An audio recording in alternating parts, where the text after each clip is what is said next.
Bienvenido una vez más a nuestro podcast Con Sentido. El día de hoy les acompaña Cristian Álvarez. Jeremías San Miguel. Los muchachos eligieron el tema.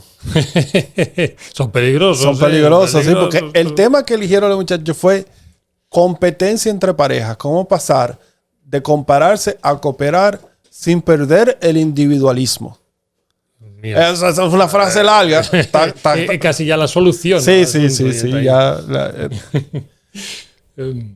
sí, lo primero es que realmente, últimamente, o sea, porque en la época de nuestros padres, vamos a decir así, más que lo tuyo que lo mío, el tema de la competencia era menos frecuente entre las parejas, entre los esposos, porque cada quien tenía como su rol. Y esos roles no entraban en conflicto. O sea, eso empezó a cambiar, por ejemplo, con la generación de mis padres, pero el día de hoy, incluso lo veo mucho en tema de las redes sociales y lo mencionan mucho los terapeutas de pareja, que incluso la competencia entre la pareja se ha vuelto en una de las causas más comunes del divorcio. Que aunque no la vean como causa per se, sino que deriva en otras cosas que terminan siendo una causa del divorcio. O sea, es como el precursor de ciertos aspectos en la relación de pareja que terminan como convirtiéndose en una de las causas por las cuales las parejas terminan separándose. Y cada vez se está haciendo más común esa competencia. Claro. Yo no sé si se están haciendo más común o lo vemos más de cerca porque es el tiempo que nos toca vivir. Quiero decir que podemos idealizar otras épocas de la historia y la nuestra tiene sus características, no cabe ninguna duda, ¿no? Pero tampoco creo que haya que idealizar aquello en contraposición a lo más moderno que tenemos ahora, porque cada uno ha tenido sus etapas evolutivas. Estamos viendo el pasado desde una óptica en la que estamos ahora. No es una visión real de lo que estaba sucediendo, aunque nos pueda ayudar. Lo que yo creo que primero tendríamos que plantearnos es, porque hablamos de la pareja en concreto. Entonces, ¿qué es la pareja? ¿No? Dos carajos que se juntan. Por ejemplo, ¿no? Podría ser, ¿no? Hay una definición de un cómico que decía que hacía referencia en este caso al matrimonio. El matrimonio es una institución en la que entre dos personas tratan de resolver los problemas que cada uno por separado nunca hubiera tenido. Sí. Lo que pasa es que tomando un poquito ese tema, cuando nosotros por separado tenemos unos problemas, pero cuando nos juntamos se le agregan otros problemas, porque por ejemplo, por separado tal vez no tenemos el problema de la convivencia metido entre uno. Eso es para muchos eso se convierte en una situación porque tú tienes dos personas con dos historias, dos formas de ser que de repente se encuentran en la cocina, en el baño, en áreas de la casa que la misma costumbre y lo que traen provoca que haya situaciones ahí. Claro. Por eso decía que tenemos que definir qué es eso de la pareja, porque hay parejas de trabajo, hay parejas artísticas, hay parejas incluso antiguamente, no sé si seguirán igual, estaba la pareja de la Guardia Civil, que eran dos policías que siempre van juntos y van de dos en dos, ¿no? O sea, que son parejas con funciones diferentes. Y curiosamente, en muchas de esas parejas aparecen esos mismos problemas. Aunque mentalmente, cuando pensamos en la pareja en nuestro medio, se está pensando en una pareja de relación afectiva, vamos a decirlo así. Sí, que hace poco decíamos de hombre-mujer, mujer-hombre, ahora ya puede haber varias combinaciones infinitas. Sí, varias combinaciones. Pero en definitiva son dos personas que tienen un lazo afectivo y que conviven habitualmente juntos. Lo primero que nos llama la atención es si eso es propio de la especie humana o no.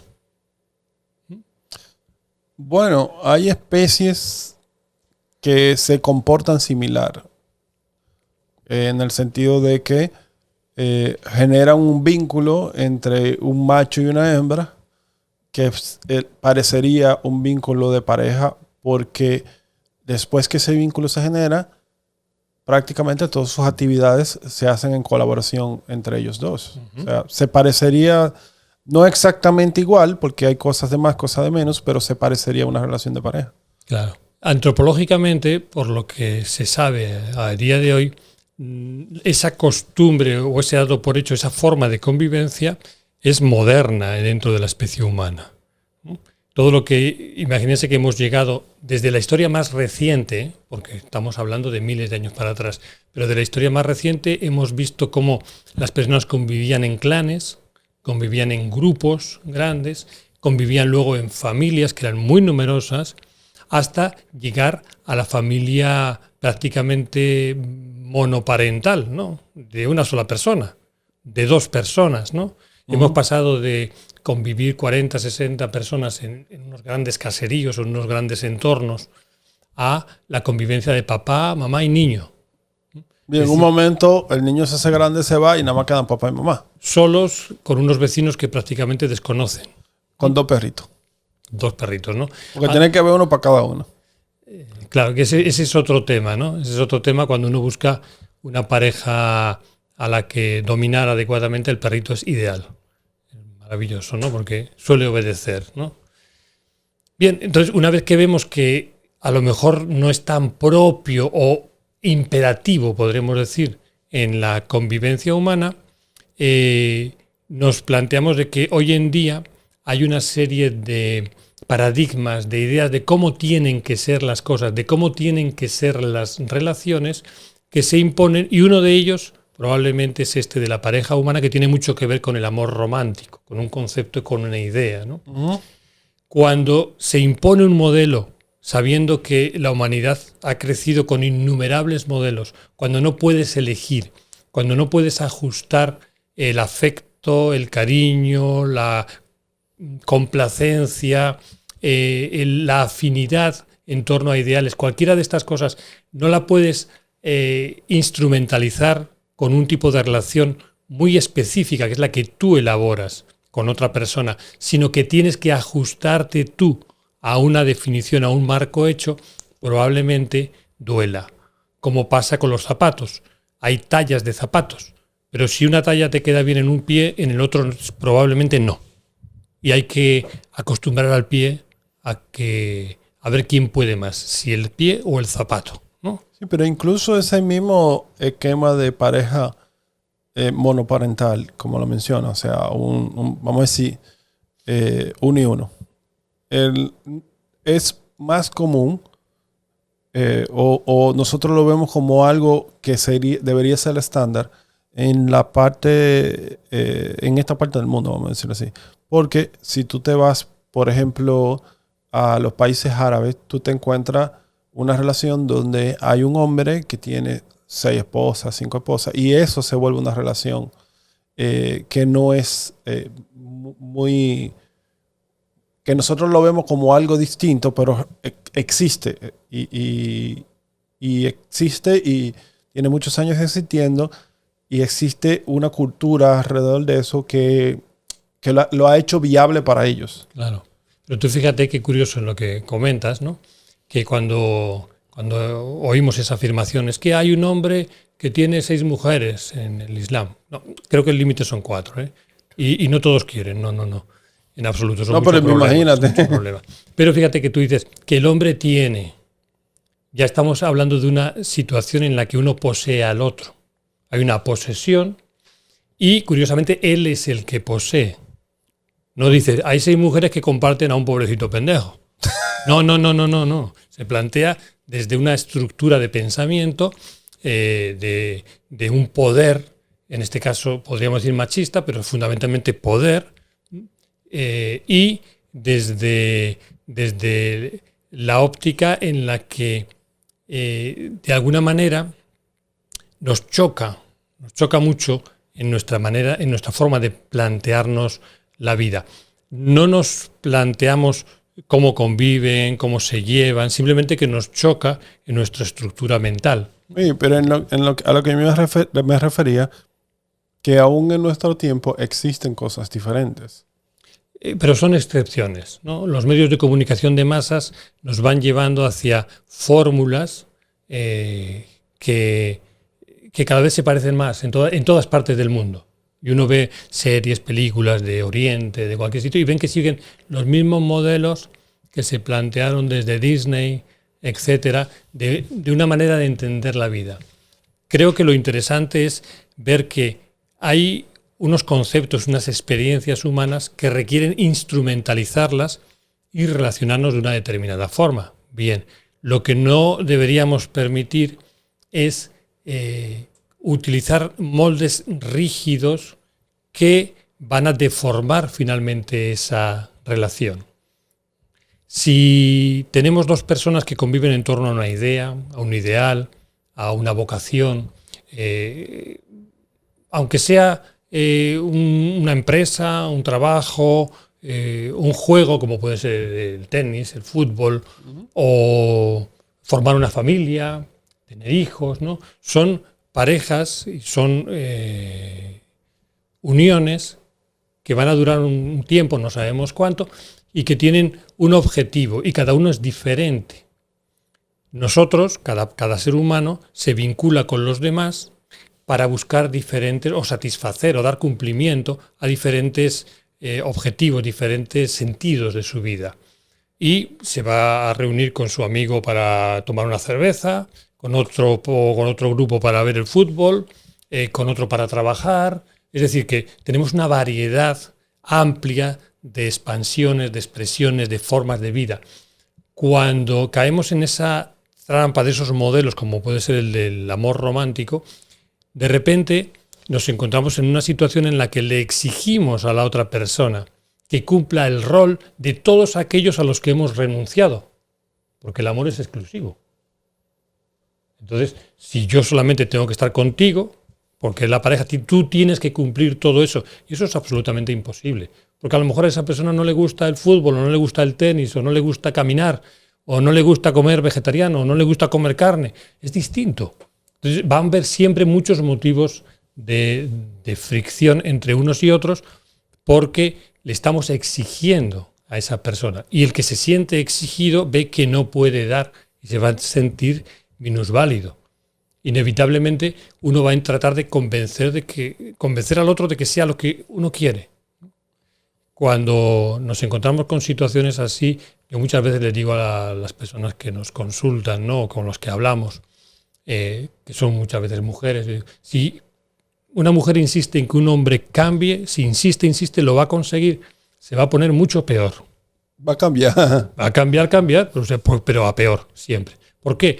Porque aunque uno tenga, entre comillas, la razón, y se supone que esas relaciones afectivas, aparte de la razón, tienen un feeling, un sentimiento, aunque tenga la razón, a nadie le gusta sentirse acorralado.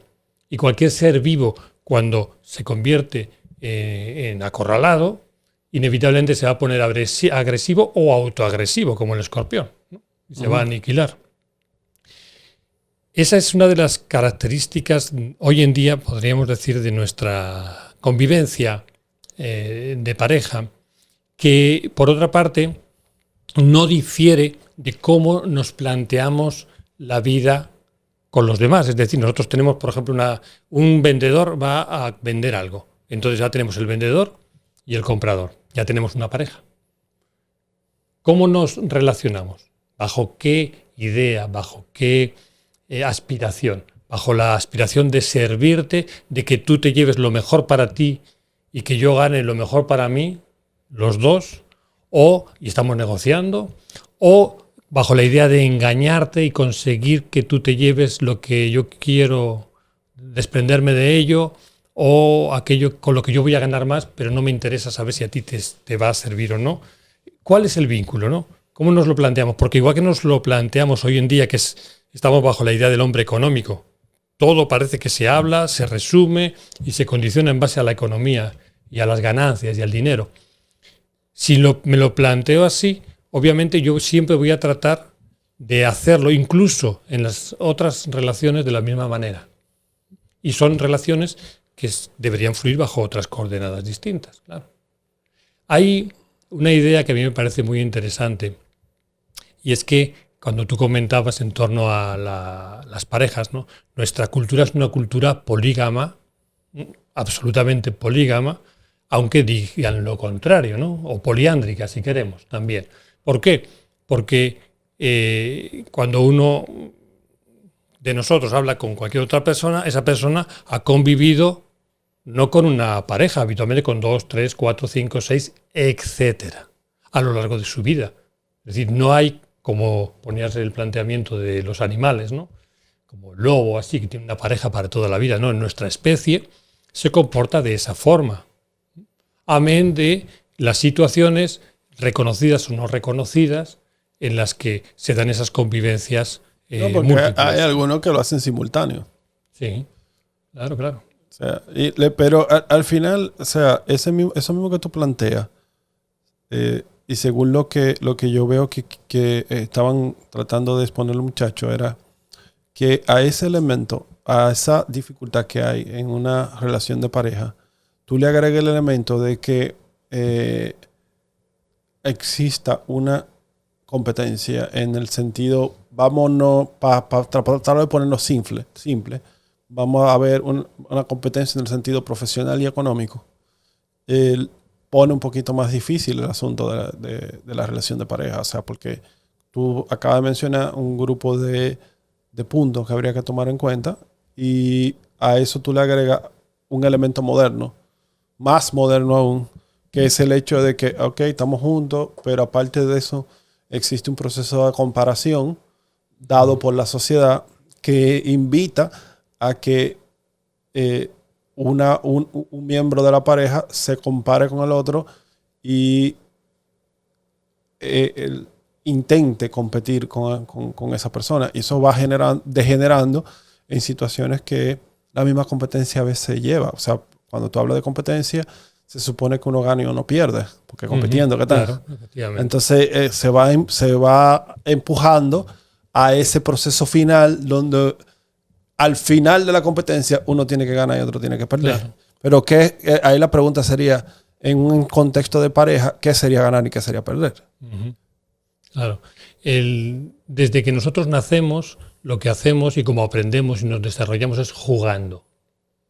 Tanto es así que ese juego luego se convierte en el deporte.